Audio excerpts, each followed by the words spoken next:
Welcome everybody to the last episode of 2025 for the Houndsmen podcast. We are going to continue our sit down with the Star City Whitetails. Hope everybody enjoyed the first part. If you missed it, please be sure to go back and check that out. A lot of good stuff in that first part in this episode. We're going to finish up part 2, but before we do, just want to take a really quick second, guys. I want to thank you all for another great year. It was a lot more than what I could ever expect. These last 2 years have really been amazing. We have every intention on coming back next year and making this work. Continue to try to improve on things, try to do better, try to give y'all a better listening experience, and hopefully bring on some more guests and guys that everybody wants to listen to. So I just want to really thank y'all all from the bottom of my heart for everything, guys. We're going to take a few months, maybe 2 months off is what I'm thinking. I'm going to try to pick back up sometime around March is what I'm thinking. This will give me some time to get some episodes kind of built up and record with some guests and get some things done and get ready for the next year. So got a lot planned, got a lot of guest line, ideas at least for guests, and hopefully we'll make these work, guys. So without further ado, we're going to continue into part 2 of this episode. Hope everybody, this episode will drop on Christmas Eve, so I hope everybody has a very Merry Christmas, a Happy New Year. Best of luck to everybody out there in the deer woods. I know the World Cup is coming up too. Good luck to everybody attending the World Cup and all other field trials happening. And I think that's pretty much it, guys. I hope everybody enjoys. Like I said, God bless everybody. Merry Christmas, Happy New Year, best of luck out there, and hope y'all enjoy. Thank you.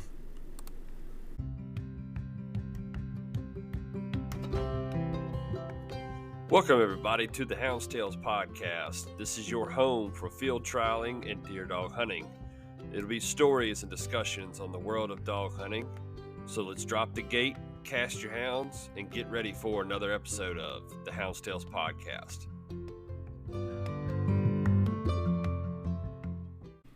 The Houndsmen podcast is proud to partner again with Outdoor Dog Supply for the 2025 year.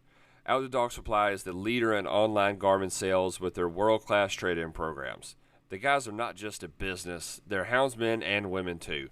They test their products out in the field, put them to the test, get the latest in garment equipment, and they stay locked and loaded and ready with field trial equipment, collars, leashes, and so much more. Visit their website today at outdoordogsupply.com, and we want to thank Outdoor Dog Supply for their support not only for the podcast but in field trials across the country. When you're looking for your next purchase in equipment, make sure you keep Outdoor Dog Supply in mind. Now, let's get this episode going, guys.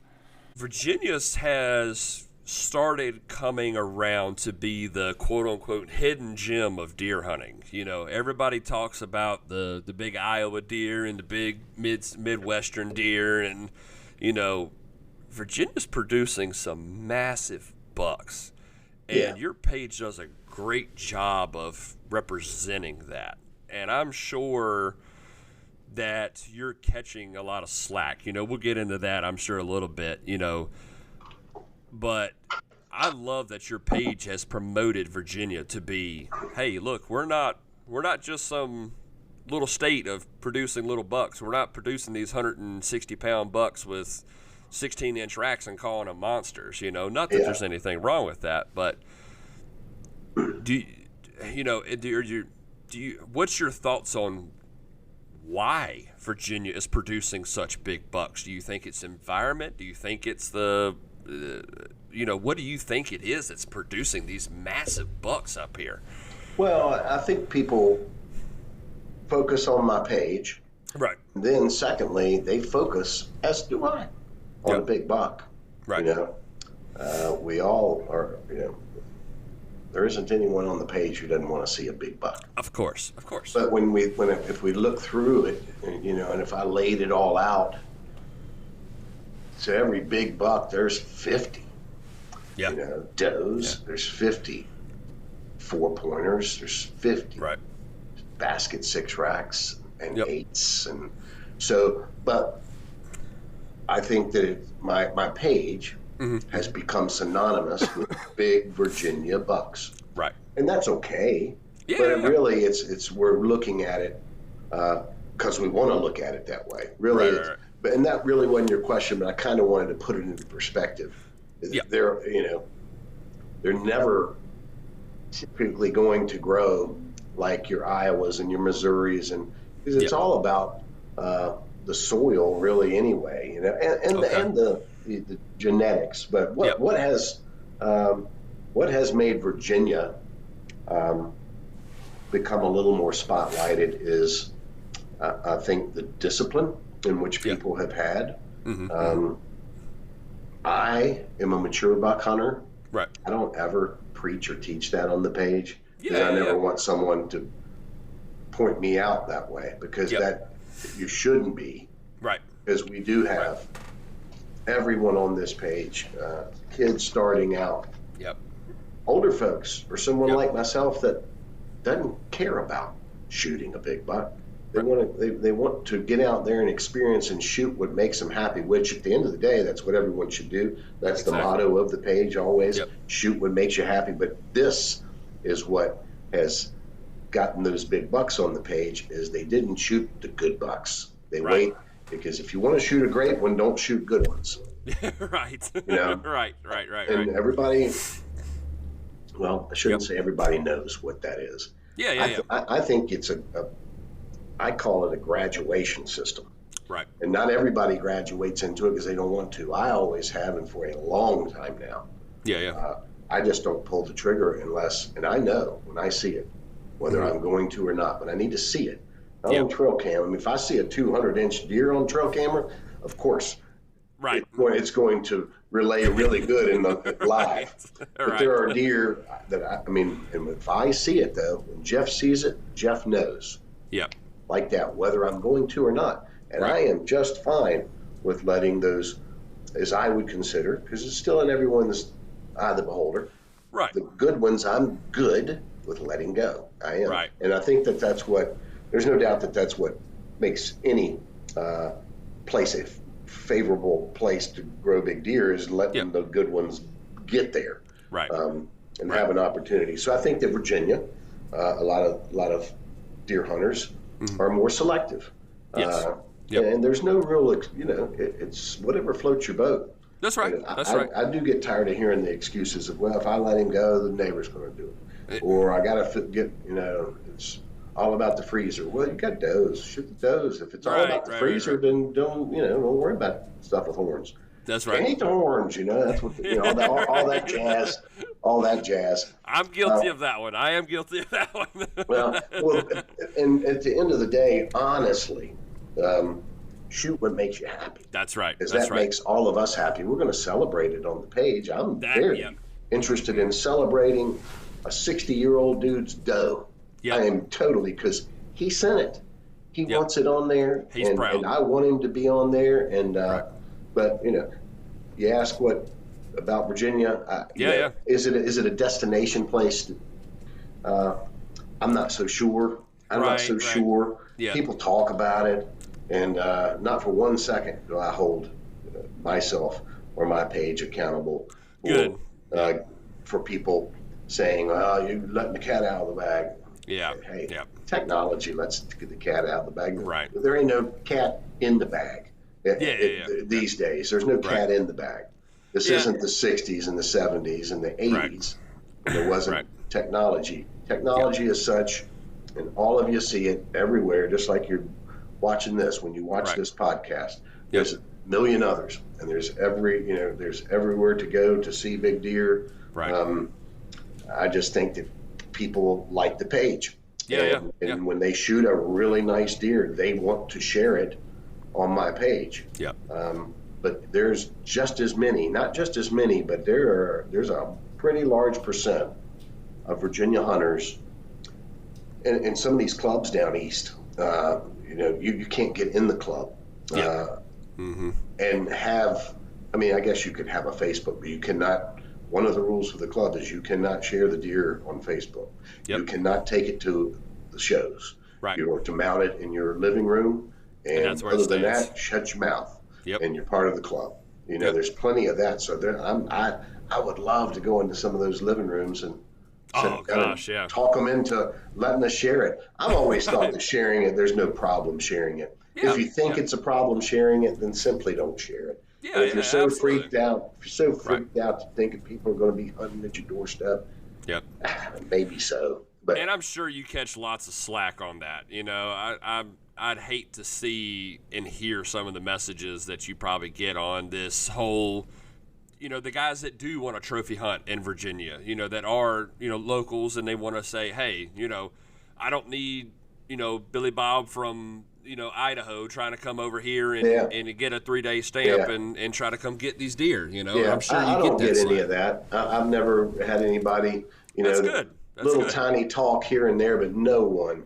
That's awesome. I think everybody, and they should be, at least has enough intelligence to know that I'm not doing nothing other than sharing and promoting our tradition. I'm promoting the tradition. The kids that are on there's so many kids on this page, and the reason they come to the page is because I've made it a good place for them to come. And the reason the women come to this page, I've made it a good place for them to come. Right. And they feel welcomed because they are. And I even have a contest. You know, there's 6 different divisions. So there's no hunter left behind, including youth and women. And they have their own division. So, you know, but it promotes, my page, you know, promotes hunting. And it promotes good hunting, and it promotes respect, and it promotes Virginia. The Hounds podcast would like to take a minute and talk about our friends over at Cajun Lights. When pleasure running at night or judging those nighttime field trials, put your trust in Cajun Lights. With the economical Cajun Bayou for the every now and then light user, the Cajun Micro for the nighttime feeds, and the top-level Cajun Blinder for those hardcore crossings. The Cajun Lights are headlamp-style lights that free up your hands for voice recorders or your GPS. They offer flood-style lights in red, amber, and white walking lights. Then the top-of-the-line 4-level main beam light. If you're having a hard time catching crossings at night, give the Cajun Light a try on the red and amber setting to catch the game with the easy flick of a switch and go right back to your main beam light and see your hounds in action. Visit our website today at CajunLights.com and check out and make sure you fill out the survey and select Houndsales Podcast to receive 5% off your next purchase from Cajun Lights. Now let's get back to the episode, guys. Right. And that's one of my favorite things about it is this page celebrates the basket rack buck that, you know, somebody killed and it was his first buck just as much and just as excitement into the post. And just as much respect as it was from this guy over here killing a 200-incher. You know, it's the same amount of respect across the board and celebrates all sorts of kills and all sorts of trophies from every angle. Yeah, well, I've been there, done that. Mm-hmm. That's the reason that I can have a page like this and feel good about the stuff I put out is because I'm hunting. I've always hunted. I'm into it. I'm not just some dude that's got a page and he's not applicable. I'm applicable as it comes. I'm up the mountain, down the mountain, up the tree, down the tree, hunting when I can, when it's cold, when it's wet. I'm into it. I love it. I love everything about the hunt. Matter of fact, I've said many times, it's our world changes every day. Every day. With technology, something changes every day, and it's changed so very much since I got here, you know, on this earth. One thing that doesn't is the way the sun comes up, the way it goes down, the way those leaves smell, the way the breeze blows, the sound of the animals, the sound of the birds. All of that's the exact same as when I went at 8 years old with my grandfather. Yep, that's right. And I cherish that because there's nothing else really in our existence that stays the same. You know, this cell phone, it's a 17, right? I had a flip phone not a whole long time ago, and I told my wife, I'll never be texting. Well, that's all I do. Right. That's the way people communicate, and it is efficient, it's effective, and not and we don't call each other like we used to. But something that has never changed is you get in those woods before it gets daylight. You watch the stuff come up. Technology can't do nothing about that. It's the same, and it's the greatest thing. It's one of the greatest intangibles of our tradition, because there's so many people that don't get to see that, don't experience that. And I've experienced it, and you have, for a long time, but it never gets old. It never gets old. So that's right. And that's one of the things I love about some of the stories that get on there. You know, it's not necessarily the size of the trophy. It was the story behind the trophy that made it that much more special. You know, like I've got 3 deer that I've gotten European mounted that people would have probably just tossed off the side of the bridge or whatever, you know? But the first one, it was killed with my papa's gun that he handed down to me before he passed away. The next year after he passed, I shot a deer, little scrubby 6-point, but it was the first deer I got to pull the trigger with his rifle. The next one was one that I got me and my cousin. I shot it and made it a little bit further, and she finished it. I got that one European mounted. You know, it's those kind of stories behind some of these little scrubby bucks that your page celebrates those stories and puts those stories out there to be like, hey man, I'm excited about this and I want people to hear it. And the page does a great job behind that. Well, thank you. And I know you'll ask me something about this, and since we're talking about the camaraderie side of it, because I do a lot of hunting here in this part of Virginia, you know, by myself, and I love that. I mean, I enjoy it. But some years ago, I had never been on a dog-led hunt at all, and but ran into a family here that the granddaughters took back-to-back state champion bear, big bear, won the state back-to-back. Their granddaughters did, and I wrote a story on them, and then it struck up a relationship, and they were like, well, you got to come up here up in Withville. Got to come up here and hunt with us during bear season. So up until this past year, because that 3-day season, I loved that. God, I hated that they removed that in that part. Because for the last 7 years, I've been going up there and going on these dog-led bear hunts. And I needed to do that. You know, having this page, for one, I knew I would never take sides. It's legal. It's legal. It's legal. It's legal. It's legal. It's legal. It's legal. So, so I mean, I'm not going to badmouth. I had never done it. And then if you want to sit and think about it and you've never done it, you could say, oh, well, yeah, how would it not be easier if we put the dogs out and here they come? But then going up there and bear hunting with these really salt-of-the-earth people who are real ethical, and they love them dogs and train them dogs, and those dogs are champions. The first time I went with them, I videoed everything, and it's on my YouTube channel. I just haven't been there in years, but I'm sure it's still there. I videoed, it was youth weekend, and 3 youth. We treat 3 bear.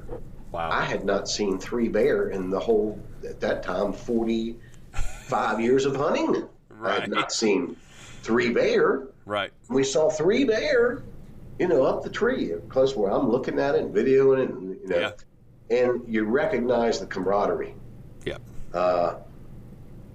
Nothing can replace that camaraderie. There's other family members joining in with their dogs, and it's all about the dog. And you hear the dog, and as we're getting closer to the dog, the whole hollow over here is just alive and well with the dogs barking, and it's just like, you know, I got it. I got it, and appreciated and respected, and respected them, because we get a bear up the tree, and you could shoot a sow if you want to, but they will not. They will not. They want to make sure, you know, the bear that because I went a few years and other people shot bear, and they were like, well, if we get one, we want you to shoot it too. I said, that's fine. I'm here because they give out bear meat and whatnot. It's cool with me, and it's the camaraderie and staying up here and hanging out with y'all and eating, and no TV on at all. You know, just talking, hunting, going to bed talking hunting, wake up talking hunting, eating deer tenderloin biscuits in the morning. But that camaraderie was just so appetizing. Yeah. And that's what it. And my point was when the bear that I shot was 308. Good size bear. Yeah, but they wanted to make sure that it was a male, a bull. Yeah, right. They wanted to make sure, so he had to scoot around there on the limb enough to where we could see that it was, and then they said, okay. So, I thought a lot of that, and I know that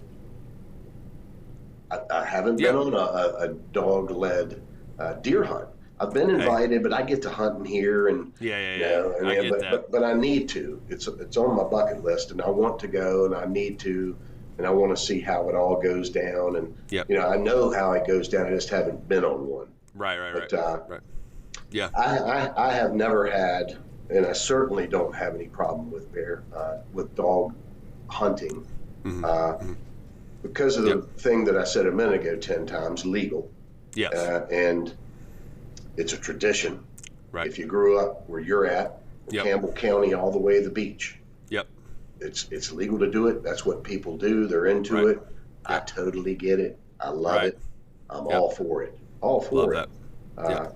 The problem, there's a couple problems, but this is always problems. Yeah. Is the rear ends in any sport that don't do it like they ought to.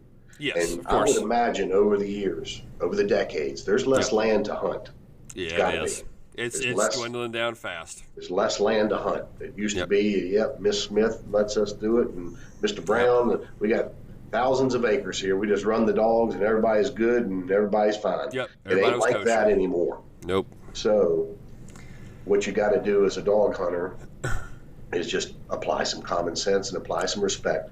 Don't dump them off right next to Mr. Smith's line over here. We know where Mr. Smith's boundary is, and then say, well, the dogs, the old excuse with the dogs didn't know where the boundaries were. No, they don't, but you do. Exactly. You do, and you dump them.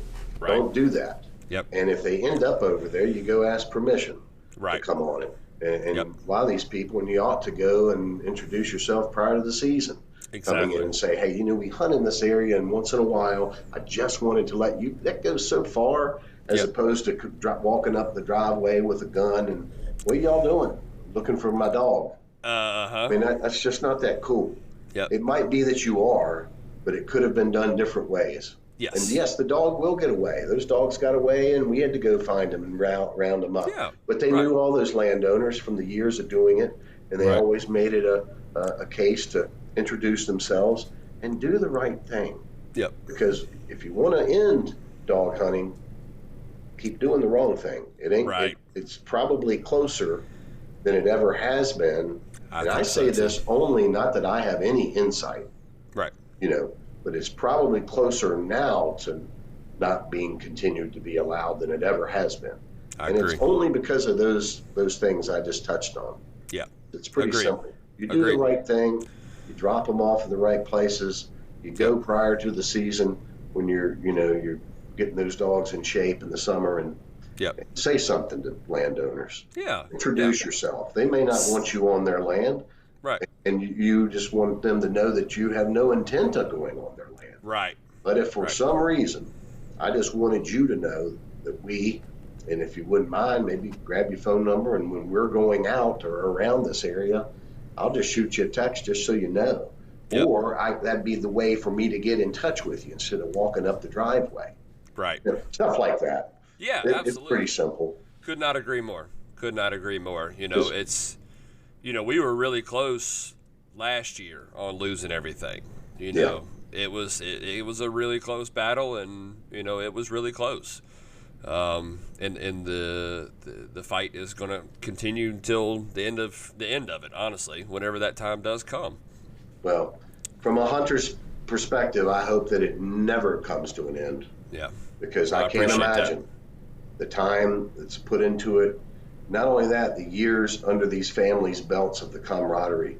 You take that away, you're taking away a lifestyle. It is. No one wants that. Yep. I don't want that. And if you do want that and you're a hunter, you're just not. You're not doing it for the right reason. You're being selfish. You're being very selfish because it's right. It's So. Well, like you said, the land's closing in, but the world has changed too. The world has changed tremendously, and it's not as, you don't have these plots of land where, Billy Bob's been living there since 1973. It's, well, this guy moved in from here, and that's not always the case. That's just an example, Yeah. But it goes both ways of the dog hunters as a whole. We have to introduce ourselves. We can't expect landowners to come and introduce themselves to us. Oh yeah. That has to be a step taken that direction. Yeah. And there's a lot of things that can be improved on. Well, those are some because there are a lot of people that are coming from other places and moving into some of this beautiful countryside. Right. And you can't blame them.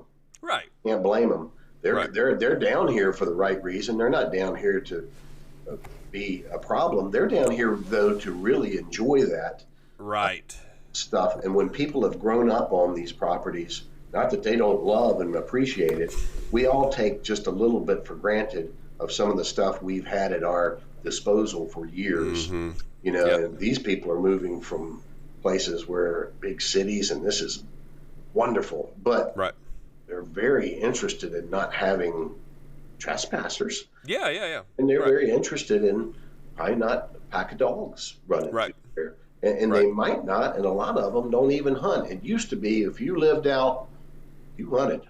Yeah, that's right. It was just, you hunted. It just came with the territory, literally. Yeah, that was part of your meals throughout the year. Not much anymore, so that hurts dog hunting. But everyone loves dogs. Right. Everyone loves dogs, and those dogs are great. Those dogs are smart, they're great, but they are running the deer, and yes, they don't know where Mr. Smith's boundary line is here. They don't know that. But that's why it's very important to go and introduce yourself to some of these landowners, or try to. Even if you can look up their, you got their address, send them a letter. Introduce them. If you don't feel like walking up and knocking on the door, you can't get a hold of them, send them a letter and introduce yourself. Go the extra yard so that you can have those extra acres to hunt. Yep, agreed. So, agreed. Go ahead. Do it with respect. Agreed. All right, y'all, we're going to take a quick second and pause this episode, talk about our partners over at Elite Nutrition. Our hounds, guys, they're athletes. They give us their all each and every time they're cast. Elite Nutrition offers all natural products to give your dogs the natural benefits that they deserve. From the Canine Remove and All Natural Wormer to the ElectroBoost Paste for electrolyte replenishment, body fluid balance, and blood flow improvement, they also have products like Active Dog Powder for recovery and joint and muscle support, Essential Dog Powder for daily vitamins and minerals, probiotics, prebiotics, and enzymes, the Canine Lactate Powder for nursing dogs to help with milk supply. There are tons of other products to check out at CajunLights.com, and then click on the Elite Nutrition section to explore. When you get to checkout, and only at CajunLights.com, use the code HTElite10 to receive 10% off your Elite Nutrition products. Again, that's HT Hounds Tails Elite 10. So HT 10 Elite 10 in the discount code section to receive 10% off of all your Elite Nutrition products only via CajunLights.com. I've been using their products, guys, for several months now. Cannot be happy with the results. That's pretty much all I run my dogs off of. So thank you, Elite Nutrition, for joining up with the Hounds podcast and taking a step forward into this field trial world. Now let's get back to the results. Agreed. And, that's one thing that, talking about the page and the hound hunters and stuff, that's one thing I'm so glad that you don't shy away from. There's pictures every week, every weekend of deer on the back of a dog box. Yep. I love to get them. And when they send me something just on the dog box, I'm like, well, tell me about it a little bit, Yeah. A picture with the dogs in it, and I like to see that. I think the vast majority of us like to see that. Right. And understand that it's legal and it's tradition. You grew up that way. That's right. And I've sat in the mountains in the laurel thickets and cold and not see nothing, and I would want nothing more than to run a pack of beagles through there. But I'd want nothing more than to have the dogs come through here. It's the whole sound, and fortunately, I got in with good people. Yeah. And they get about, maybe 20 human beings there too. Yeah. Right. It's a big deal that way. The older folks bring their dogs, and it's a lot of sitting around and they're chewing tobacco and chewing the fat and talking. Right. That's right. That stuff is priceless. Yep. And boy, you better be in shape. Yep. You run through the mountains. Oh yeah, no doubt. And it's always, they got the kids there too, and those kids run up and down. I try to keep up, and boy, they're like, "Come on!" They'll be looking at those Garmins, and they're like, "Johnny's got one with, looks like he might be bayed, or maybe trade. He's stationary over there, but he's about a mile away." Right. And we just take off, and it's like, "Yep, wow. Gotta go. Time to go." But thoroughly enjoy the hound hunting part of it.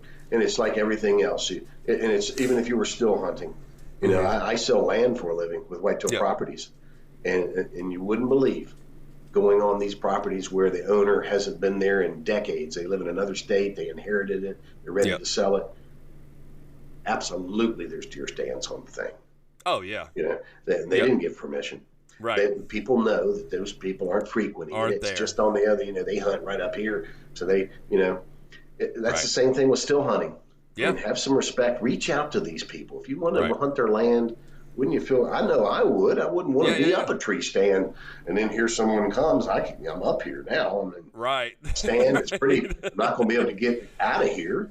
Right. It's obvious, and I can make up the excuse. Well, oh man, I didn't know where the line was. And bull, you do know where the line is. Do the right thing. That's what all hunters should do, whether you're still hunters or you're dog hunters. Just do the right thing, and we all know what that is, because it's doing to others as you'd have done unto you, basically. That's right. I mean, we had a situation a couple of years ago where our dogs had gotten this bottom, and I mean, the way the crow flies, they got into this one little section where it is impossible to get them out. You can tone them, whatever you want to do, you can correct them, but if they are, digging on one, it's hard to get them out of there. And most everybody's just understands, it's cool. Everybody, we got to one property about a mile the way the crow flies from where we even had permission to be. And I mean, we casted another half a mile back the opposite direction. Well, the guy got aggravated. He was hunting. It messed up his hunt. And it happens, okay? I'm not going to sit here and sugarcoat it that it doesn't happen. Well, he got mad. He called the dog owner, blah, blah, blah. That's a whole story behind it. But it's not important. What the important part is I told the guys, I said, y'all calm down. He's angry. Let's go talk to the man. Well, I was the one. I went and talked to him. And I talked to him. I hung out at that guy's house for 2 hours that evening. And we hung out, ended up drinking a couple beers together. And the guy had an understanding of what happened. The guy had a new respect for dog hunters. I had a new respect for that man. And we shook hands and said, hey, if they're coming this way, shoot me a text, shoot me a call. I'll be ready, and I'll understand that it was a mistake. I'm like, all right, cool. And he was just as fine and has not had any problems with the guy since. Yeah. He's been just a pleasure to be around. Well, sometimes it's a little harder to become a good neighbor. It's real easy to become an enemy. That's right. And the way you become an enemy is no communication. Exactly. You communicate with people, go out of your way just a little bit. Right. That's better than walking up the driveway on a Saturday with the dogs up there. Right. Up there around his house, and he's like, what the hell's going on? And wants to know what are y'all doing? And you got to explain all that. A lot easier to have that conversation prior to than asking for forgiveness all of a sudden. Yep, it is 100%. I 100% agree. Yep, and that was like you said, that's something that should have been done beforehand. And we took responsibility for it, and that's what you have to do when those situations arise. And everybody's got time where they maybe we could have done it different, but you just have to accept the fact that it happened and deal with it the correct way. But like I said, the respect that your page gives to dog hunters is highly appreciated. You know, I hear about it from all houndsmen across the state. Everybody that I talk to, you know, if it comes up in conversation, it's, yeah, I love that page. They don't shy away from posting deer dogs, you know, on there and bucks taken in front of the hounds and stuff. So, well, it's just discrimination is all that. Right. Just, I'm, if anything, with our hunting community, it's to be inclusive. Yep. To get everybody. That's why I always post everything that comes in. Yep. And I think that one of your questions was maybe how I knew that it was different than just a Facebook page. Yes. Because for years, I would just add stuff and other people would contribute. And, you know, again, it's always been an honor just to do it. Right. But the growth, it's really over the last 5 years has grown exponentially. I mean, crazy. Mm-hmm. Yeah. Crazy growth. And that's with me banning and deleting all the other stuff that, you know, thousands and thousands. So it's in a crazy place, crazy in a way I would have had no idea. Yeah. That it would grow like that. I remember when it was 500 people on the page, and my wife was like, "Jeff, you got 500 people on there." I was like, "I know, that's so cool, so cool," you know. And now it's 123,000. Right. But you know what? When I remember the hunt. I was hunting, and I'd come out of the woods. Mm-hmm. When I'm in the woods, you know, I'm looking at the page and adding stuff there. Kind of makes the time pass by. That's right. I probably missed some deer. Yeah, right. I probably have. They probably a couple have snuck by me. But I was coming out of the woods and I was getting ready to get in my truck, and I could have stopped there and put a post on, but I just want to get on home, get dinner, and then I'd have some time to post pictures. And a mother had sent me a picture of her son's harvest, you know, and I was like, cool. And I mean, I saw it and I didn't reply to her. I was going, wait, it would take me a half hour to get home and that type of thing. So on my way home, I stop at a stoplight and I look, and she has messaged again and said, you know, I hate to bother you. I just wonder when you're going to put it on there, because little Johnny he cannot wait to see his picture on the page. Yeah. And right at that moment, I just was like, wow, this has become something that matters as much to them as me. Yep. You know, it's always really mattered to me, but I noticed at that moment how impactful it was for mom, the kid, the family, and it's been like that, you know, forever. So that's very pleasing to me. But that's when I was like, yeah, this is a little different. This is you know, but I've coddled it, I've evolved it, I've tried to do certain things, you know, the big buck contest and the 6 divisions and creation of antler stock, which I was going to say I want to talk about that a little bit too. You know what? Antler stock's my wife's. Got to give her credit.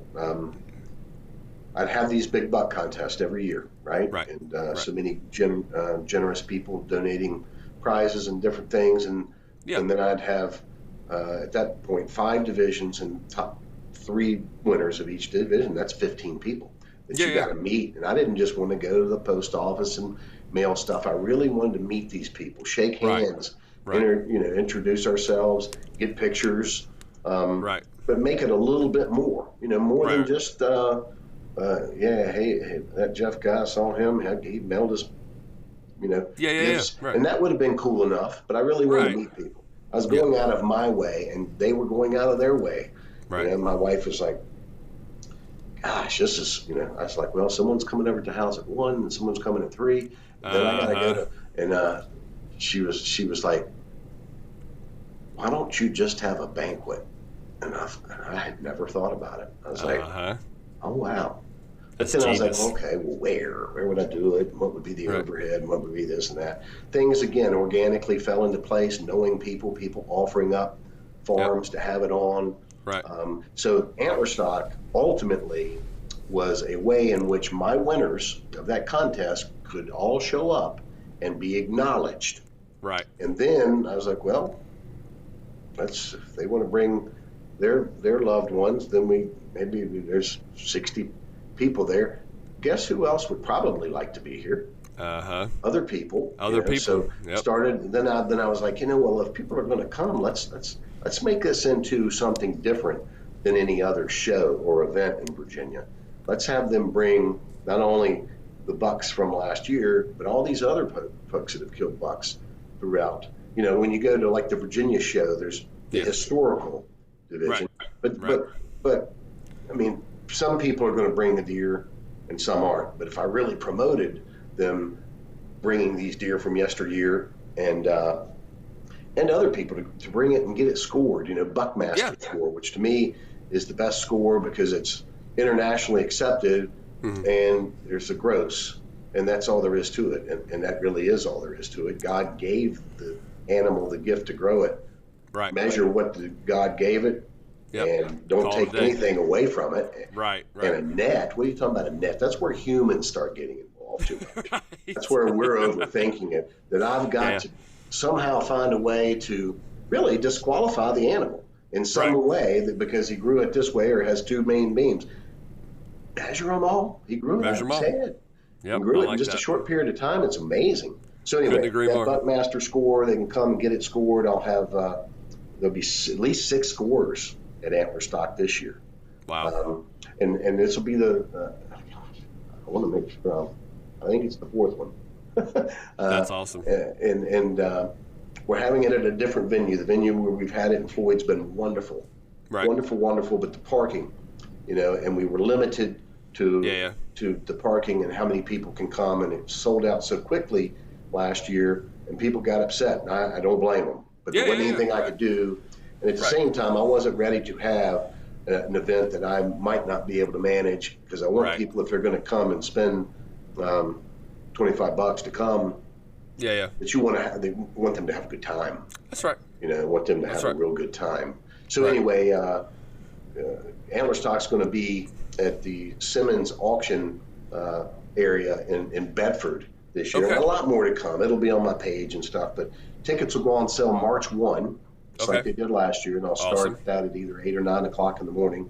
It'll be online, and there'll be 2,000 tickets available. Oh, wow. That's very nice. Prior, there was, these last few years, we've had 400, and we ended up with maybe 500 people, but there'll be at least 2,000 tickets for you to buy. Bedford is a little more centrally located for those coming from the east. It's in a great big place. You can park 2,000 cars at this place. So it'll be really, really cool. That's awesome. And I want to invite everyone who wants to come, and man, especially if some of you guys and gals have in your living rooms or your family's living room some of these ancient giants.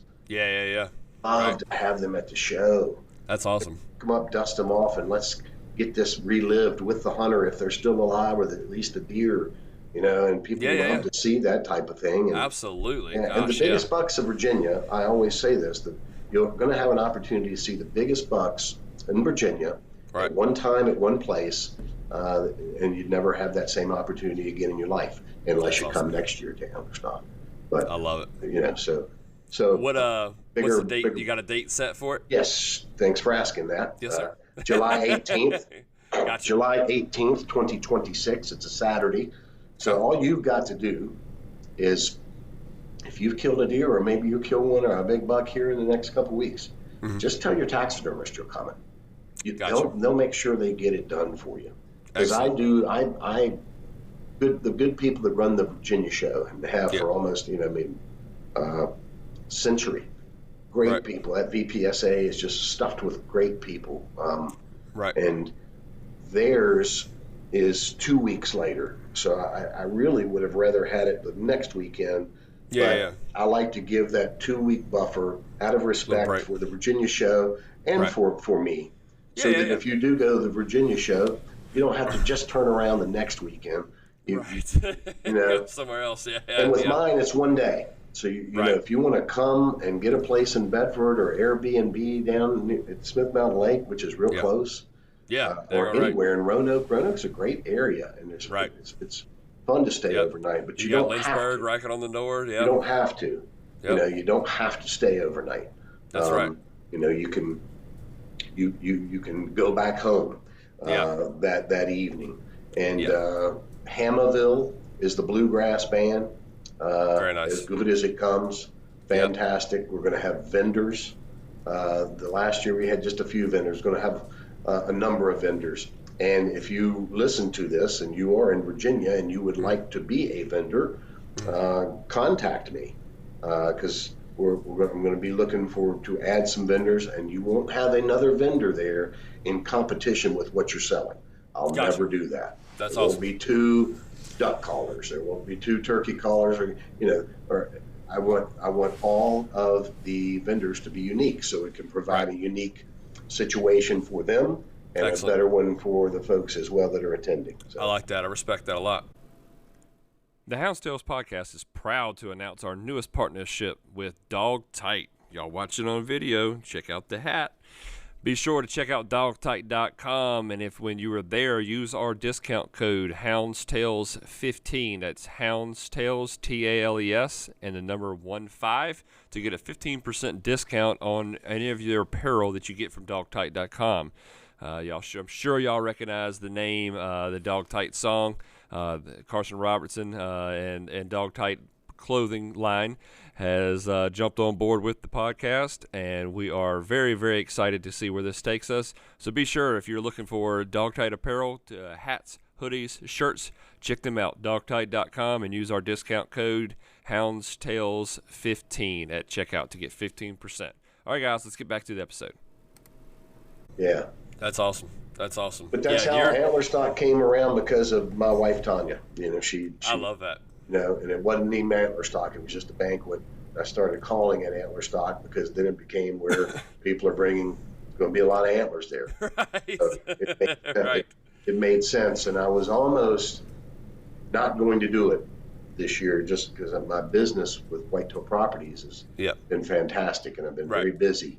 Yep. And you can only spread yourself so thin. Yeah, but I've had so many people mention it to me that so I'm gonna get it together. And good for July y'all. 18th is when it's going to be. Awesome. So those of you that are listening, you hadn't scheduled your beach trip, so just don't schedule it then. Yep, I'm going to the moment we get done recording, I'm marking it in my calendar, because Bedford's just right down the road for me, so I have every intention on making sure I'm there this year. That's for sure. And the other thing is this: I give a lot to you guys. I give a lot. Yeah, I do. I give a lot. Yeah. Not bragging, but I give a lot. I'm just honored to do it. So I'd be honored if you give me that same kind of like a handshake back and come to my event. You're not going to be disappointed. That's You're right. not going to be disappointed, and you don't have to stay 3 days. You just come and and bring your deer, get it scored, have a good time at a good place with a bunch of good people. A bunch of good people. So So what are your classes for your big buck contest? Men's, women's, youth, mobility impaired, and public division. That's 5 divisions. And this year, Jay Barrett, who is a local landscaper guy here, follows the page. He called and said, "Hey, I want to do a season-long archery, the whole season, because I have month of October dedicated to and each one of them, men and women, that won that contest, which it could have been a boy or girl, but it was male, female. That whole month of October was that early archery season. I always have that. Big Virginia early archery season, buck. And each one of them won a free shoulder mount, $800 shoulder mount. But he said, let's have it the whole year, which gave me another folder I have to take care of and pictures. He did, and that's going to be a $250 gift certificate to the female, $250 gift certificate to the male, of the season-long archery. And that archery had to be either compound or traditional equipment, and you needed to take a picture of it, in the picture with you. I ruled out crossbow. I use crossbow. But I don't have to sight my crossbow in. Every year, it's throwing the thing at 412 foot a second. It ain't getting out of the way of it.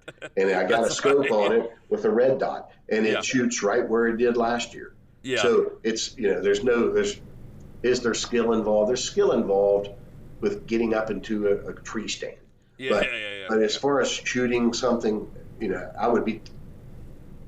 I would be doing the real archery hunters a disfavor by including the crossbow. And I'm a crossbow hunter. I'd feel silly if I won it and somebody's over here with trad and a wooden arrow. And there are those who've shot some great deer. So, those 6 divisions. Right. And Sunday, January 4th, because it ends on the 3rd, is when I will start those 6 divisions. Nice. And you've watched it, I guess, through the years. It goes in at least a week and a half of boiling it right down. We whittle it down to the top 3 in each division. And then those top 3 of each division come to antler stock, and we score them to determine first, second, and third. I love that. For the longest time, it was just chosen on what you thought was the big buck, and oftentimes the cream rose to the top. And not that people are trying, but you can get a deer in a certain way and make it look like a monster. Yeah, absolutely. And when you see it live, it's like, oh, man. Do that way back here picture. Yeah. Or just, different angles. And it really, and, it throws it off a little bit. So, year before last, I said, hey, if we're having antler stock and we're going to be scoring deer, do it. Still have my contest like I've always done. That's right. But will the top 3 comes that element of surprise. You don't know. I like that. I like that a lot. It leaves it, And then you, the person attending, it's a surprise for you. You get to, hey, you saw them in there, and you're looking and thinking, I think this one. Then the tail of the tape will ultimately tell us. And, you start getting the shakes and I'll get all nervous. Yeah. We have to maybe convince you next year. Maybe we can work something out. You have to do a in front of the dogs division. Yeah, add some more work to your plate. Well, the thing is, they're in there. They're not. You guys, any of the dog folks, they're not in a. I didn't want to put them in a certain division, almost so that I'm not separating you out. Right. I get that. And identifying it in that way. You're doing it legally, and hunting's hunting. Hunting's hunting, and because you still had to be at the right place at the right time. That's right. You still did. Whatever post you drew out of the hat. Yeah. You were post A or post 2 or whatever stand you're on. If he ran by you, you still got heavily blessed. Yeah, you're not only competing against yourself, you're competing against the other 20 vultures out there that are trying to shoot the same deer that you're after at the same time. Exactly. That's right. That big buck contest has been a cool thing. Yeah, I've enjoyed watching it. Yeah, and it ties a bow at the end of the year, because I have been once in a while, somebody will say, all you do is promote a big deer.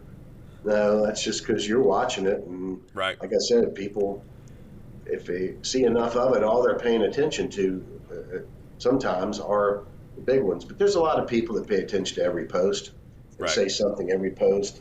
Yep. And to me, again, the most valuable part of my page is that everyone gets an opportunity, like that little boy when I was on my way home that day, and that mom got back in touch. I mean, they were sitting there. They could not wait for that picture to appear. I just had no idea that it had that sort of clout. For years now, I know it. Because there's people who send it and they're like, I have never had something to send you, and I have finally got one that I want to send you. And I said, you could have sent any of those others. Right. Because I don't want people, and it is a false impression. It's not a accurate impression that Star City Whitetails does nothing but promote big bucks. Big bucks, right? That's a false impression. Yeah. Because only a small percentage are big bucks. Right. 80% of them are the 8-pointers and less. Right. Every one of them that's sent in, I put on the page. I really try to promote you taking a decent picture. And it isn't it's not so much for me. It is for me, and it's for you, and it's the people on the page to view it. We want to put it in the best. It doesn't have to be a glamour shot. Yeah. But if you just take a moment to take a good picture, it don't matter about Star City Whitetails. What matters is the years later when you go back and look. Granddaughter's sitting on your lap, and she's like, what was this? I want to know about this. And right. You get that good picture. Get that you story. You get to explain that hunt because you remember it. I look around at the deer and the fish that I've caught in this room. I know exactly where I was, what the temperature was. I've forgotten stuff that happened this morning, but I do not forget those hunts. And that picture and those mounts help bring that back. If I just tell the story. Yeah, and if I short sheet the bed and don't take a good picture, I mean, I think it doesn't do much for you. So that's why I try to remind people. I'm like, hey, just take a good quality picture. Don't rush it. Yeah, and it can be done at night. You put the headlights from the truck and there's ways to do it.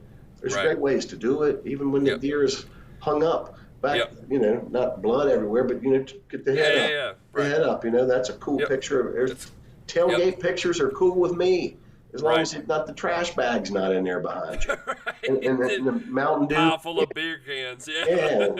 Mountain Dew can and all that stuff. I mean, you didn't even think about it. And I know that you got caught up in the moment and you were excited. But I'm just trying to tell people, hey, it's cool to be excited and get caught up in the moment, but make sure you get caught up in taking a decent picture. And taking it right. That's so you'll enjoy it the rest of your life. That's it. Agreed. The Hounds podcast is happy to announce our newest partnership with Low 10 Outfitters. If your kennel is looking for new apparel to rock to the next field trial or the upcoming hunting season, look no further than Low 10 Outfitters. They offer shirts, hats, hoodies, coats, and other accessories with custom logos for your kennel or your hound's name to go on. With top quality merchandise and long-lasting quality, you can't go wrong with Low 10 Outfitters.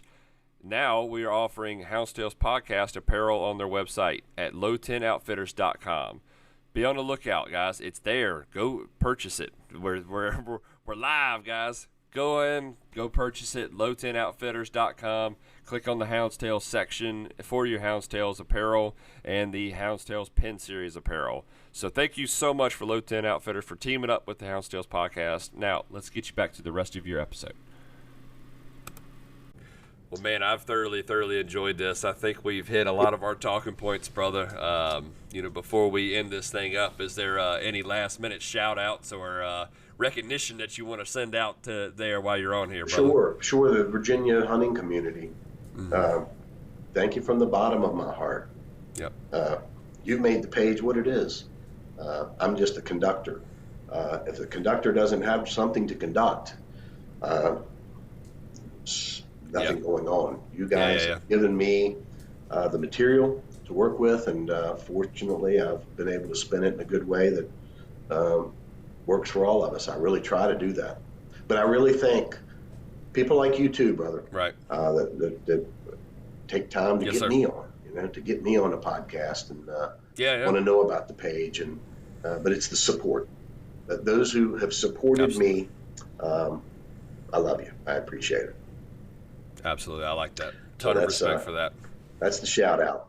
There you go. Ton of respect for that, buddy. Ton of respect. And I think I could speak for a lot of people, man. We love what you do. You do a great job at it. And I think everybody has come to respect the page. And like you said, it's a lot of people use it as a excitement and something to pass the time. And hey, this is a reminder of how it used to be, or, this is something that I can look forward to checking on every morning while I'm out here doing this stuff. So keep up the hustle, brother. Yeah, I hope that's the case, because I think my age helps me too. I've done all these things and I remember all these things. And I've been hunting when you hunted on Monday and when there wasn't no Sunday.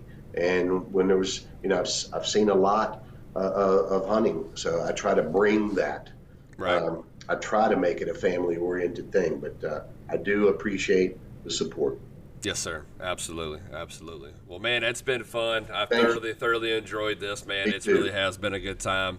And like I said, from all the hound hunters too out here, we appreciate the respect given back there towards that direction too. It's a big bonus for us. So we do thank you for that. Don't ever think you're isolated. You're part of this hunting community as anybody, and it's been a tradition as long as it's been for the still hunters up here. Yes, sir. The vast majority of us think just like that, and I certainly do. And Merry Christmas to you and your family and everyone out there. Merry Christmas. Sir. I don't know when this will be live. Yep. It'll be before Christmas, so you timed it out perfect. Yep. Cool. Well, Merry Christmas to everybody as well. Perfect, man. Well, everybody that's listening, I hope y'all enjoyed this. Thank y'all so much, like always, guys, for listening. And, if you haven't liked and subscribed, be sure to like and subscribe the page. And if you haven't checked out, for some reason, you haven't found Star City Whitetails, be sure to check them out on Facebook, Star City Whitetails on Facebook. Just search it and you'll find it, man. So, buddy, I appreciate you again, and everybody out there listening, thank y'all so much. And like always, guys, happy hunting.